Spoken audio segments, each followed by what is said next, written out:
What is up everyone, welcome back to another video. Today we're going to have a look at some replacements for the now suspended but highly owned Mikel Antonio.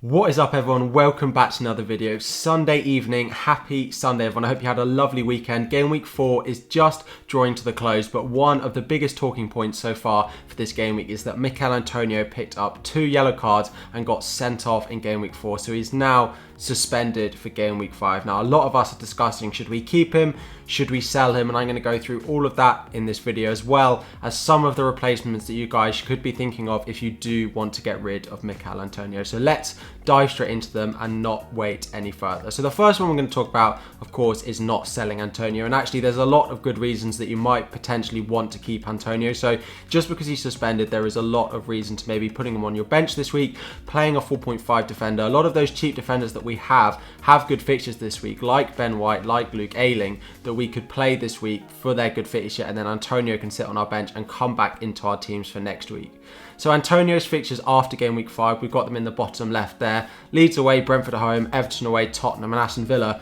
5 teams that aren't potentially the best defensively. You might see Brentford, they've been okay, but it's at home. Tottenham and Aston Villa have had good records, Everton, but there's definitely a chance that West Ham can score against them, and Antonio is more often than not involved. It also means that we kind of know when Antonio is going to get a rest. He's not the youngster that maybe he used to be. He can't play each and every game for West Ham, so we actually know that he's going to get that rest because he can't play against Manchester United, so he's probably more likely to play in all the upcoming game weeks than we saw before. He's the highest scoring player in FPL so far, despite getting a -1 in this game week so far. So of course, he is going to score us points. If he can continue to start, no matter the fixtures, there are points to come from Mikel Antonio. He's top for shots in the box and big chances this season. Again, he got -1 this week, didn't have a particularly good game against Southampton, but is still top for all of those.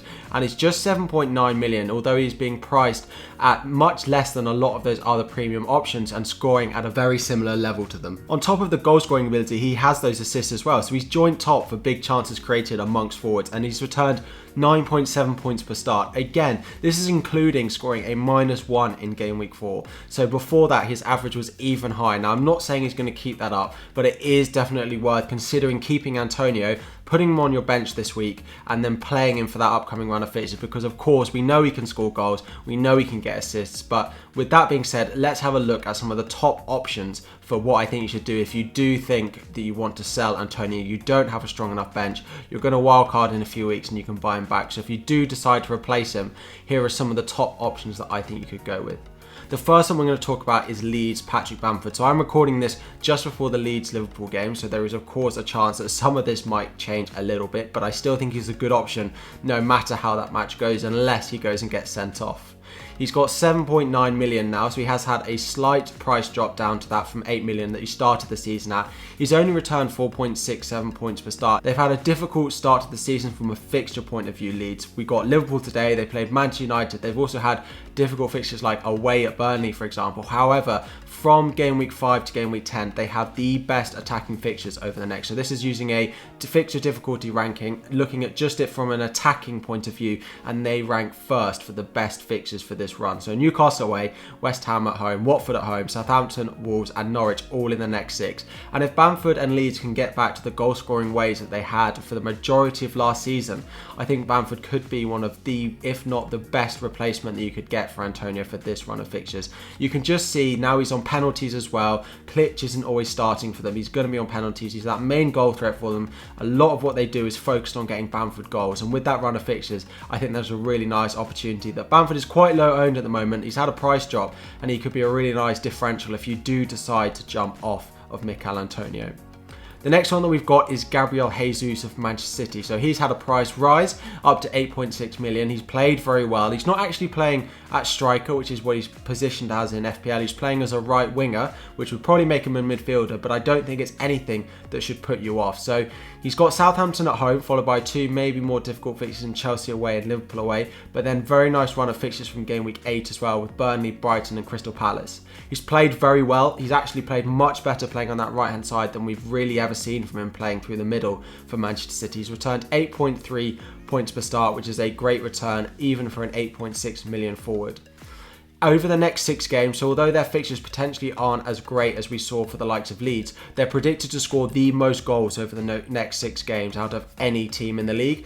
Probably not that surprising, but even with a Chelsea away, Liverpool away fixture, they're still coming out on top for the most predicted goals over that period. So with him potentially starting on that right wing spot with Southampton at home in game week 5, I do think he's a really nice option that you could go with. He's very low owned at the moment, a big differential. A lot of us looking either to stay clear of Manchester City or go for Ferran Torres in the midfield, or Jack Grealish, for example. But I do think that Gabriel Jesus, because the rest he's had over the international break, he played in game week 4. I do think there's a good chance that he gets some returns against Southampton in game week 5, and then that run of fixtures from game week 8 is definitely something that you could look to target with a bit of a differential in Gabriel Jesus.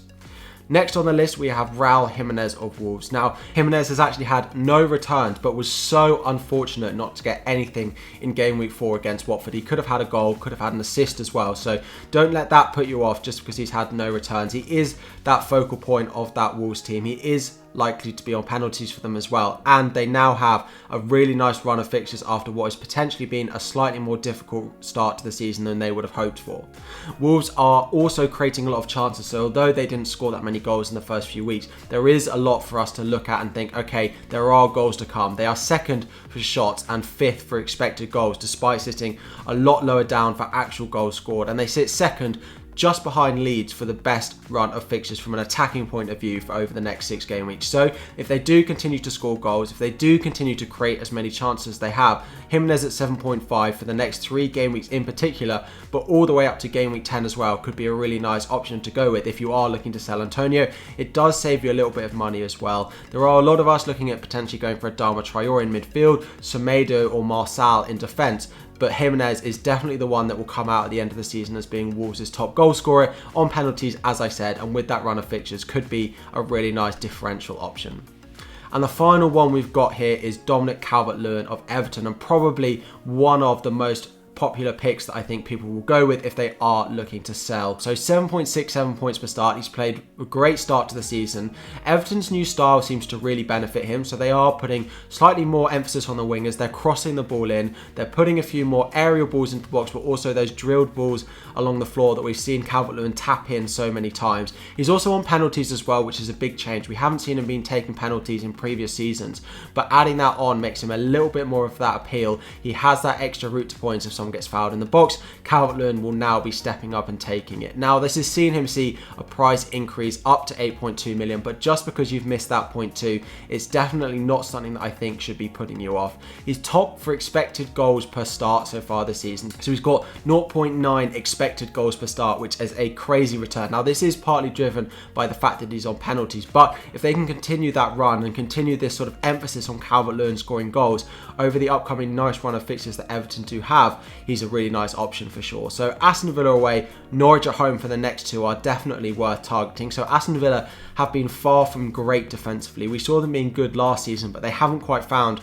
their defensive mojo so far this season. So another fixture we can look to target from there. Man U game week 7, and then a nice fixture with West Ham at home, Watford at home, and Wolves away after that. So 8.2 million, the most expensive apart from Jesus on this list, but because he's on penalties, because of the way Everton are playing, and that run of fixtures that Everton do have, I think Calvert-Lewin is definitely one of the ones that I'd be considering.